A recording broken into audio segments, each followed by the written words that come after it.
நம்ம தனித்துவமா உட்காந்து தியானம் பண்ணாலும் சரி, ஒரு குருவின் கீழ் தியானம் பண்ணாலும் சரி, அந்த குரு சொன்னதை பின்பற்றி தியானம் பண்ணி, அத வாழ்க்கையில நம்மளுக்குள்ள வந்து அத வாழ்க்கையோட வாழ்க்கையா மாற்றி, அதிலிருந்து நம்ம சுகத்தை அனுபவிப்பது தான் "யாம் பெற்ற இன்பம் பெருக இவ்வையகம்னு" சொல்லி நம்ம வள்ளலார் சொன்னது. வள்ளலார் வந்து சும்மாவே வந்து எல்லாத்தையும் அடைஞ்சிருப்பாரு. அவரு தியானம் பண்ணி தானே அவ்ளோ விழிப்புணர்வு அடைஞ்சிருப்பாரு. அப்ப நம்ப அடடா! வள்ளலார் எப்படி எப்பேர்ப்பட்டவர் அப்படின்னு அவர பத்தி பேசுறதுக்காக நாம இங்க பிறந்திருக்கோமா மனிதராக?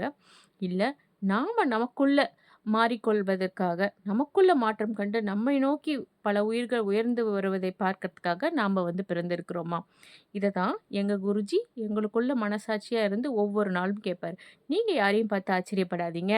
நீங்களே அந்த வள்ளலாரா இருங்க. நீங்களே அந்த முருகனா இருங்க. நீங்களே அந்த சிவனா இருங்க அப்படின்னு சொல்லி எங்க குருஜி எங்களுக்குள்ள எங்க புருவ மத்தியிலே இருந்து ஆசீர்வதிப்பாங்க.